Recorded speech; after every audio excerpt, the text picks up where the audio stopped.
Assalamualaikum warahmatullahi wabarakatuh.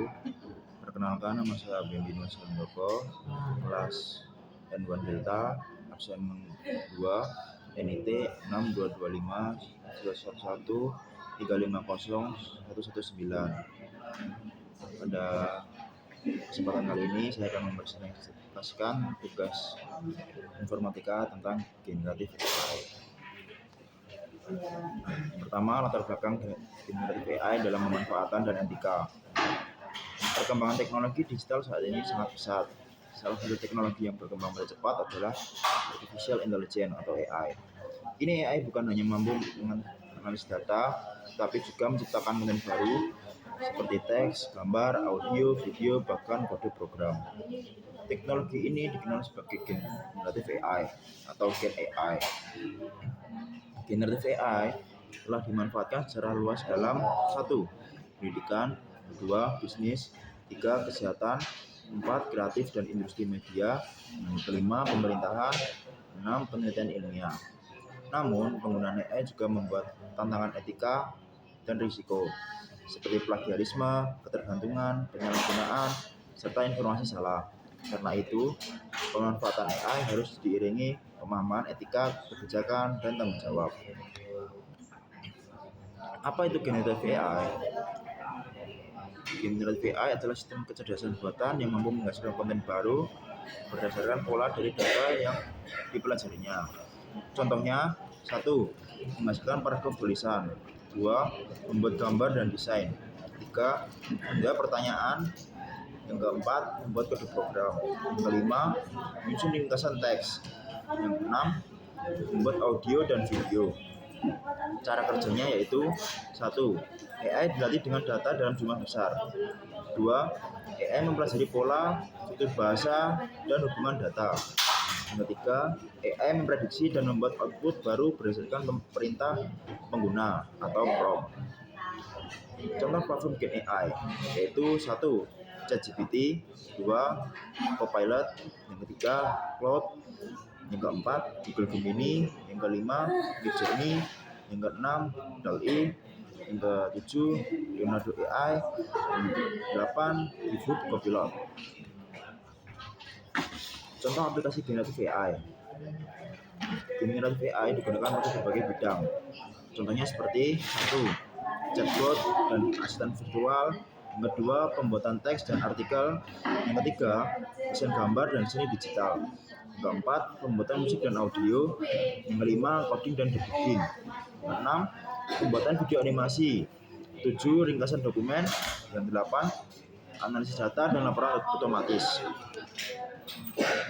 Peran generatif AI dalam pendidikan. Dalam pendidikan, AI berperan sebagai yang pertama, 1. Alat bantu belajar, 2. Sumber penjelasan materi, yang ketiga, pembuatan ringkasan teks, 4. Penghasilan contoh soal, yang kelima, alat diskusi dan brainstorming, yang keenam, media belajar mandiri. Namun, AI tidak boleh menggantikan proses belajar itu sendiri. Generatif AI sebagai asisten belajar. Mahasiswa dapat menggunakan AI untuk yaitu 1. Bertanya tentang materi kuliah, yang kedua, meminta contoh soal dan pembahasan, yang ketiga, mengubah penjelasan kompleks menjadi sederhana, yang keempat, memahami konsep yang sulit, yang kelima, berdiskusi tentang teori. AI di sini berperan sebagai asisten belajar, bukan pengganti berpikir. Contoh menggunakan Gen AI untuk meringkas materi kuliah. 1. Mengirim materi kuliah ke AI. Nomor 2. Meminta ringkasan materi berupa poin-poin. Yang ketiga, membuat catatan tepat. Yang keempat, membuat rangkuman bab. Contoh perintah seperti ringkas materi berikut menjadi poin penting dengan bahasa sederhana. Tetap verifikasi kebenaran hasilnya. Contoh penggunaan Gen AI untuk membantu tugas dan presentasi. Gen AI dapat membantu, yaitu seperti 1. Merancang ide tugas, 2. Membuat kerangka makalah, 3. Memperbaiki tata bahasa, 4. Menyusun slide presentasi, 5. memberikan referensi awal. Namun mahasiswa tetap harus 1. Memahami materi. 2. Menulis dengan usaha sendiri. 3. Tidak menjiplak mentah-mentah. Contoh penggunaan Gen AI dalam latihan dan evaluasi mandiri. Mahasiswa bisa meminta AI untuk 1. Membuat soal latihan. 2. Menjelaskan solusi langkah demi langkah. Yang ketiga, memberikan kuis ringan. Yang keempat, melakukan refleksi jawaban. Ini sangat membantu dalam kita melakukan belajar mandiri di rumah. Manfaat generatif AI untuk mahasiswa. 1. Yaitu mempermudah pemahaman materi. 2. Membantu belajar mandiri. 3. Menghemat waktu pengerjaan awal. 4. Memberi referensi tambahan. Kelima, meningkatkan kreativitas. 6. Mempercepat akses informasi. Yang ketujuh, jadi tutor virtual. Yang kedelapan, membantu mengembangkan ide. Resiko penggunaan generatif AI. 1. Plagiarisme dan kecurangan akademik. 2. Ketergantungan berlebihan pada AI. 3. Informasi yang salah atau halusinasi AI. Yang keempat, menurunnya kemampuan berpikir kritis. Nomor 5, pelanggaran hak cipta. Nomor 6, masalah privasi data. Nomor 7, kualitas belajar menurun jika salah digunakan. Pentingnya etika penggunaan generatif AI. Etika diperlukan dalam penggunaan AI berfungsi sebagai 1. AI digunakan secara bertanggung jawab. Nomor 2, tidak merugikan orang lain. Yang ketiga, tidak merusak integritas akademik. Yang keempat, proses belajar tetap berjalan sehat.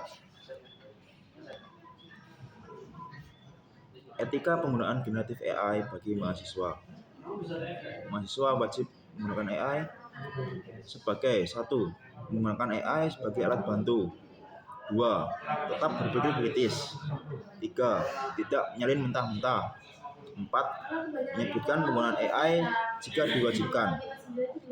Nomor 6. Cek ulang kebenaran informasi. 7. Menghargai hak cipta orang lain. Larangan dalam penggunaan generatif AI. Menggunakan AI untuk ujian. 2. Mengerjakan skripsi sepenuhnya dengan AI. 3. Memasukkan data penelitian. 4. Plagiarisme. Nomor 5. Menyebarkan hoax. Nomor 6. Mengaku hasil AI sebagai hasil karya pribadi sendiri. 7. Menipu dosen atau institusi tertentu. Peran generatif AI dalam sikap bijak dalam penggunaan generatif AI di bidang pendidikan. Gunakan AI untuk 1. Belajar 2. Memahami. 3. Mengecek. 4. Mengembangkan ide. Bukan untuk cheating atau copy paste atau untuk menghindari belajar. Jadi kita tetap harus belajar dan memahami AI tersebut. Jangan ditelan mentah-mentah. Peran mahasiswa dalam era generatif AI. Mahasiswa harus 1. Menjadi pengguna AI yang cerdas. 2. Menjunjung tinggi kejujuran akademik. 3. Mengembangkan literasi digital. 4. Mengedukasi teman tentang etika AI. Nomor 5. Menggunakan AI untuk inovasi positif. Kesimpulan, generatif AI adalah teknologi yang sangat bermanfaat dalam pendidikan. AI dapat membantu mahasiswa belajar lebih efektif, memahami materi, membuat ringkasan, dan latihan mandiri. Namun, AI juga membawa risiko seperti plagiarisme, ketergantungan, dan penyalahgunaan. Karena itu, penggunaan AI harus dilakukan secara bijak, bertanggung jawab, dan sesuai etika akademik. AI adalah asisten belajar, bukan pengganti proses belajar. Jadi kita harus tetap belajar, karena AI adalah sistem yang dibuat oleh manusia. Jadi pasti ada kekeliruannya. Kita harus pintar-pintar dalam menelan AI tersebut. Thank you for exploring the potential of AI technology with us. Let's shape the future together. Thank you. Wassalamualaikum warahmatullahi wabarakatuh.